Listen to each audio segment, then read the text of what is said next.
नमस्कार दोस्तों, मैं रोहन यादव आप सभी का एक बार फिर से मास्टर क्लासेस चैनल पर स्वागत करता हूं। दोस्तों, आज का पहला प्रश्न है हमारे सामने ये कि अल्पोर्ट के अनुसार व्यक्तित्व है। आपके सामने दोस्तों 4 ऑप्शन है: अपूर्व समायोजन, गत्यात्मक संगठन, संगठित मनोदैहिक और उपरोक्त सभी। दोस्तों याद रखना कि अल्पोर्ट के अनुसार जो पर्सनालिटी है वो उसे बताया गया है दोस्तों गत्यात्मक संगठन। ऑप्शन नंबर जो बी होगा यहाँ पर सही होगा। ठीक है, नेक्स्ट प्रश्न में बात करते हैं दोस्तों। हमारे सामने क्वेश्चन नंबर सेकंड है कि शिक्षा के प्रति मनोविज्ञान का सबसे महत्वपूर्ण योगदान निम्नलिखित में से कौन सा है।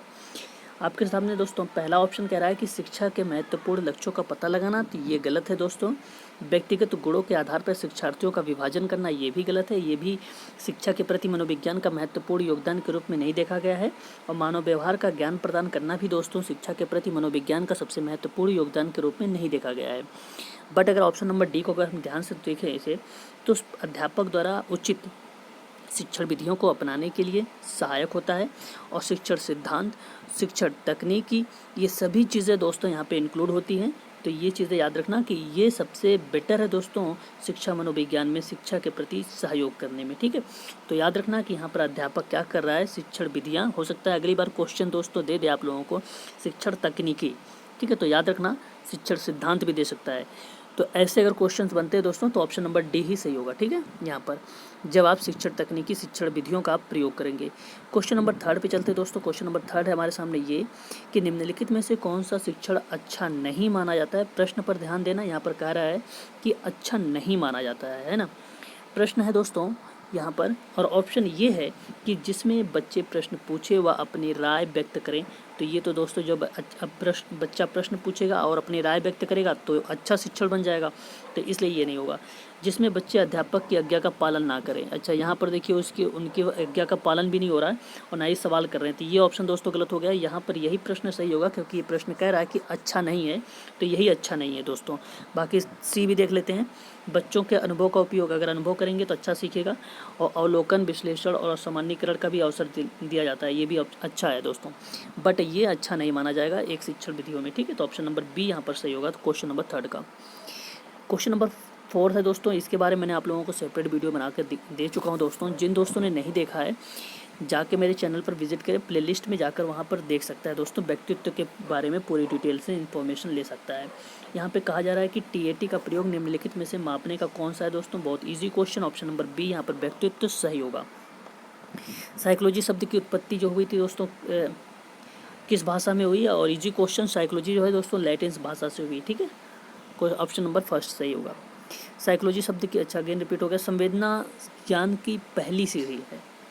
तो दोस्तों इजी क्वेश्चन ये भी, और मानसिक विकास, शारीरिक विकास, ज्ञान का विकास और भाषा विकास। तो ध्यान रखना दोस्तों, शारीरिक और ध्यान और भाषा का विकास ये दोस्तों तीनों नहीं आते हैं एक संवेदना की पहली सीढ़ी में। लेकिन अगर संवेदना के ज्ञान की पहली सीढ़ी के बारे में अगर मैं बात करूं तो दोस्तों यहाँ पर मानसिक जो विकास होता है ये संवेदना की प्रथम सीढ़ी के रूप में जानी जाती है। नेक्स्ट क्वेश्चन, अच्छा क्वेश्चन, अप्लाइड क्वेश्चंस, इसे आईएमपी कर लीजिए। इसी के बिहाफ पे दोस्तों प्रश्न बन सकता है। ठीक है, कैसे बनेगा देखिए। क्वेश्चन क्या है दोस्तों, कुछ लोगों का कहना है कि जब बालकों को गुस्सा आता है तो वे खेलने चले जाते हैं। जब तक वो पहले से अच्छा महसूस नहीं करते तो उन व्यवहारों को निम्नलिखित में से प्रतिरक्षा तंत्र प्रतिलक्षित है। दोस्तों याद रखना, प्रेक्षेपण के बारे में मैंने आप लोगों को व्यक्तित्व के में बता चुका हूं, और वहां पर मैंने ऐसा कोई सेंटेंस का प्रयोग नहीं किया था। एक चीज़ बता दूं आप लोगों को, विस्थापन इसे कहा जाता है दोस्तों।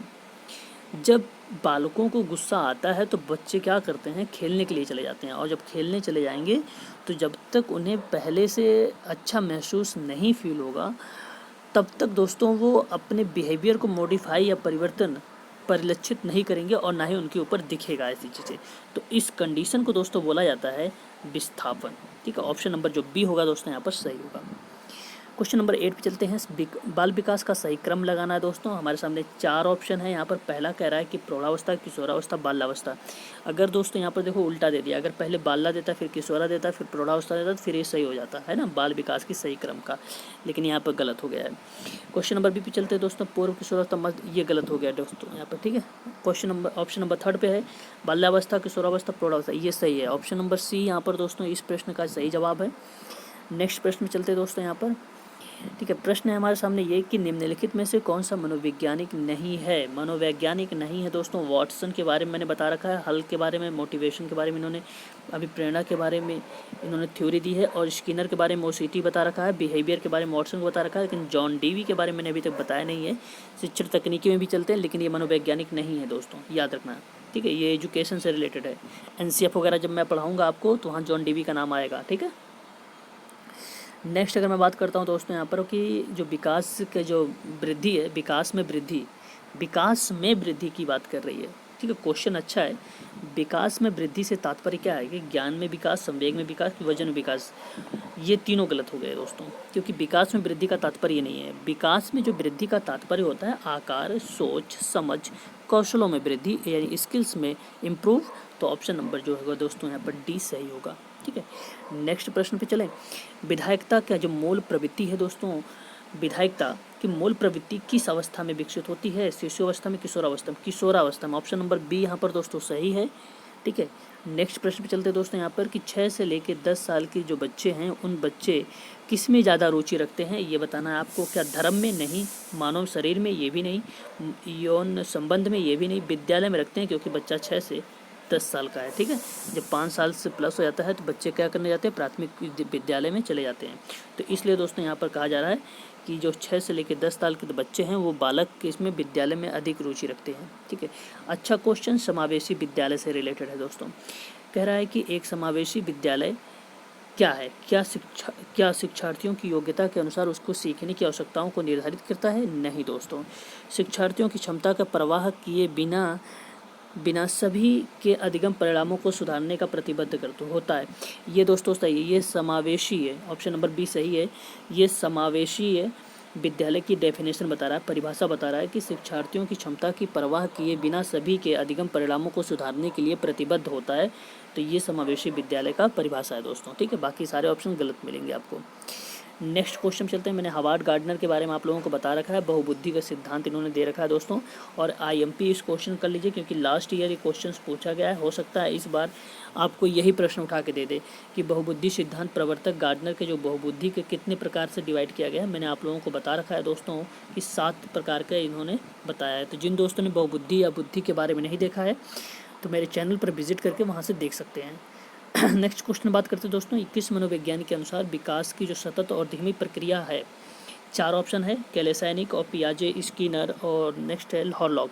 दोस्तों मैं बता दूं कि विकास सतत और धीमी प्रक्रिया है, ये बताया है दोस्तों हॉरलॉक ने। ठीक है, हॉरलॉक ने बताया है, तो ऑप्शन नंबर यहाँ पर डी जो है सही होगा, हॉरलॉक। मनोविज्ञान संकुचित अर्थ में क्या कहा जाता है? मनोविज्ञान को जो संकुचित अर्थ होता है, मन का विज्ञान, शिक्षा का विज्ञान, रसायन का विज्ञान, को उपरोक्त सभी। अच्छा क्वेश्चन है दोस्तों। इस क्वेश्चन का जो सही जवाब होगा दोस्तों, मन का विज्ञान। संकुचित अर्थ में मन का विज्ञान भी कहा जाता है इसको, मनोविज्ञान को, शिक्षा का विज्ञान, समाज का विज्ञान, और यहाँ पर सभी होगा। ऑप्शन नंबर डी इस प्रश्न का सभी होगा दोस्तों, सही जवाब। क्वेश्चन नंबर नेक्स्ट पर चलते हैं दोस्तों। जिस बालक की बहुबुद्धि 70 से कम होती है उस व्यक्ति को या उस बालक को मंदबुद्धि बालक कहते हैं। ये किसके अनुसार कहा गया है? 4 ऑप्शन है दोस्तों, Crow and Crows, Skinner, Pollock और जॉन डीवी। मैं दोस्तों आपको बता दूं, यहाँ पर कहा जा रहा है कि अगर किसी व्यक्ति के 70 IQ कम होगा, बिलो IQ जो होगा दोस्तों 70 से कम होगा, तो वो मंदबुद्धि बालक कहेगा। वो कहा है क्रो एंड क्रो ने। ठीक, ऑप्शन नंबर यहाँ पर ए जो होगा दोस्तों सही होगा। ठीक है, नेक्स्ट प्रश्न पे चलते दोस्तों। प्रश्न हमारे सामने ये है कि निम्नलिखित में से सीखने की शैली का एक उदाहरण है चक्षु यानी दृष्टि, नेत्र। ठीक है, इस तरीके से रिलेट कर लो आप। नेक्स्ट क्वेश्चन चलते दोस्तों। निम्नलिखित में से कौन सा वाद शिक्षा मनोविज्ञान नियम पर आधारित है? आदर्शवाद, प्राकृतिकवाद, प्रयोजनवाद, उपरोक्त में से कोई नहीं। दोस्तों इस प्रश्न का जो सही जवाब होगा वो प्राकृतिकवाद होगा। यहाँ पर यही चीज़ कहा जा रहा है कि इस वाद में, प्राकृतिकवाद में, शिक्षा मनोविज्ञान को जो है नियम पर आधारित माना गया था। ठीक है, याद रखना। निम्नलिखित में से कौन सा व्यक्तित्व का भाग तार्किक रूप में नियंत्रित है जो वास्तविकता के नियम पर आधारित है? इदम, अहम, परा अहम और लिबिडो। यहाँ पर लिबिडो लिखा हुआ दोस्तों। Ego, super ego. तो इसका जो सही जवाब होगा दोस्तों परा अहम होगा। ऑप्शन नंबर जो सी होगा यानी सुपर ईगो आंसर सही जवाब होगा इसका दोस्तों। ठीक है, नेक्स्ट प्रश्न पे चलते हैं दोस्तों। और अच्छा क्वेश्चन है कि मानसिक स्वास्थ्य की विधियाँ कौन कौन सी हैं? तो दोस्तों इस प्रश्न में मानसिक स्वास्थ्य की जो विधियां हैं वो संरक्षित विधि भी होती है, निरोधात्मक विधि भी होती है, उपचारात्मक विधि होती है, उपरोक्त डी सभी होता है दोस्तों। ठीक है, ऑप्शन नंबर डी यहाँ पर सही होगा। बहुविधि सिद्धांत से रिलेटेड दूसरा क्वेश्चन देखो दोस्तों पूछा गया है, और ये कह रहा है कि सिद्धांत में वैध नहीं माना जाता है। तो यहाँ आप लोगों को बताना है, कह रहा है कि विशिष्ट परीक्षणों के अभाव को भिन्न बुद्धियों को मापन संभव नहीं है। बात सही है दोस्तों, ऑप्शन नंबर पहला ही यहाँ पर सही हो गया। ठीक है, इस प्रश्न का सही जवाब दोस्तों ऑप्शन नंबर 1 जो है यहाँ पर सही जवाब होगा। ठीक है, बाकी आपको पढ़ना था पढ़ सकते हो, ये सभी 7 बुद्धियाँ होती लेकिन समान महत्व नहीं देती, नहीं गलत बात है यहाँ पर। ठीक है दोस्तों, नेक्स्ट अगर मैं बात करता हूँ, यदि कोई अब्राहम लिंकन की चर्चा ही नहीं है इसमें है। ठीक है, सर्वाधिक सामान्य बुद्धि जी वाला भी नहीं फैक्टर, जी फैक्टर एस फैक्टर के बारे में बात हो रही है, स्किनर की है। ठीक है, नेक्स्ट बात करते हैं दोस्तों, कौन सी अवस्था में भावनात्मक स्थिरता और भावावेश अपेक्षाकृत अधिक देखा जाता है? तो बचपन, पूर्व किशोरावस्था, पश्च किशोरावस्था और वयस्कता। दोस्तों अच्छा क्वेश्चन है और आरपीसीएस में पूछा गया है ये, और आप लोग भी इसको इम्पोर्टेंट बना लो दोस्तों। ठीक है, आईएमपी कर लो। अप्लाइड क्वेश्चंस बनाने की कोशिश किया जा रहा है यहाँ पर कि भावनात्मक स्थिरता को भावावेश अपेक्षाकृत अधिक देखा जाता है। तो इस प्रश्न का सही जवाब दोस्तों क्या होगा? पूर्व किशोरावस्था में होगा। ठीक है ना, भावनात्मक से रिलेटेड। विशिष्ट बालकों के अंतर्गत निम्नलिखित में से कौन सा बालक आता है दोस्तों? क्या पिछड़ा बालक, प्रतिभाशाली बालक कि मंद बुद्धि बालक? देखो दोस्तों यहाँ पर ऑप्शन गलत हो गया है। इस क्वेश्चन का क्या होना चाहिए था? इनमें से कोई नहीं, उपरोक्त डी। यहाँ ऐसा इस ऑप्शन में आप लोग ये रख लीजिए बी एंड सी। ठीक है, तो दोस्तों इसका जो सही जवाब होगा कि विशिष्ट बालक के अंतर्गत कौन सा बालक आता है, तो मैं बता दूं प्रतिभाशाली वाले बालक को भी विशिष्ट बालक बोला जाता है, मंदबुद्धि बच्चों को भी जो बालक होते हैं उन्हें भी विशिष्ट बोला जाता है। ये दोनों स्पेशल चाइल्ड हैं या स्पेशल बालक हैं, स्पेशल पर्सन है, तो इसलिए दोस्तों इनको दोनों को बोला जाता है। तो ध्यान देना दोस्तों, यहाँ पर जो इसका सही जवाब होगा कौन सा बालक आता है, तो ऑप्शन नंबर जो यहाँ पर डी होगा, बी एंड सी दोनों सही हैं। ठीक है ना दोस्तों, नेक्स्ट क्वेश्चन पे चलता हूँ। इसमें कहा जा रहा है कि स्टर्न ने बुद्धि ज्ञात करने का सूत्र कब दिया था? अच्छा क्वेश्चन है दोस्तों, मैंने आप लोगों को बता रखा है इन सभी चीज़ों के बारे में। तो इसका जो सही जवाब होगा दोस्तों 1912 में, ये है पहला ही इसका सही जवाब है दोस्तों। स्टर्न ने बुद्धि ज्ञात करने का सूत्र दिया था 1912 में। नेक्स्ट क्वेश्चन दोस्तों, एक शिक्षक अपने आप से कभी प्रश्न के उत्तर नहीं देती, वह अपने शिक्षार्थियों को उत्तर देने के लिए समूह चर्चा करती है, सहयोगात्मक अधिगम अपनाने का प्रोत्साहन करती है। तो यह उपागम डैश के सिद्धांत पर आधारित है। दोस्तों आपके सामने 4 ऑप्शन है, ये इस प्रश्न का क्या जवाब हो सकता है? तो ध्यान से प्रश्न को देखना है, उसके बाद आप लोगों को ऑप्शन पे चलना है दोस्तों। ठीक है, तो इसका देखिए, पहले मैं अगर बात करूँ दोस्तों, अनुदेशात्मक सामग्री का उचित संगठन ये नहीं होगा, और अच्छा उदाहरण प्रस्तुत करना ये भी नहीं होगा, और सीखने का तत्परता ये भी नहीं होगा, सक्रिय भागीदारी होगी। देखिए यहाँ पे क्या कहा जा रहा है, ऑप्शन नंबर डी सही कैसे होगा? कह रहा है कि किसी प्रश्नों के उत्तर जो है नहीं देती है, वह अपने विद्यार्थियों को उत्तर देने के लिए समूह चर्चाएं करती है, सहयोगात्मक अधिगम अपनाने के लिए क्या करती है? प्रोत्साहित करती है। तो ऑप्शन नंबर यहाँ पर डी अगर देखा जाए तो सक्रिय भागीदारी का रोल निभा रही है, एक्टिव। ठीक है दोस्तों, एक्टिव कोऑपरेटिव यहाँ से सिस्टम चल रहा है, तो ये चीज़ें हमको ध्यान रखना है। क्वेश्चन नेक्स्ट है दोस्तों, वह परीक्षण जिसमें बच्चों को प्रारंभिक बिंदु को लेकर अंतिम बिंदु तक सही रास्ता खोजना होता है, तो क्या होता है? भूल भुलैया होता है। ऑप्शन नंबर बी यहाँ पर सही हो गया। ठीक है, नेक्स्ट अगर प्रश्न पे बात करूँ मैं दोस्तों, वह परीक्षण जिसमें बच्चों को प्रारंभिक बिंदु से लेकर अंतिम बिंदु, अच्छा वही अगेन रिपीट हो गया। ठीक है, निम्नलिखित में से बच्चों को सृजनात्मक के विकास में सहायक नहीं है दोस्तों। इसका क्वेश्चन का आंसर क्या होगा? आपको बताना खेल ही होगा दोस्तों इसका, क्योंकि सृजनात्मक का विकास में सहायक नहीं होगा। देखो, निर्णयात्मक संबंधी अगर क्रियाएं कराओगे तो इसमें अच्छा रोल निकल सकता है, डेवलप का कहानी लेखन भी हो सकता है, खेल भी यहाँ पर अच्छा जवाब है दोस्तों। लेकिन आपको पूछा जा रहा, अप्लाइड क्वेश्चन बनाया गया है कि बच्चों के सृजनात्मक के विकास में सहायक नहीं है। जब बच्चा कोऑपरेटिव में बना रहा है तो उसे खेल से रिलेटेड नहीं। अब ऐसा भी मत सोच लेना कि अगर कोई व्यक्ति है, बच्चा है, तो खेल में भी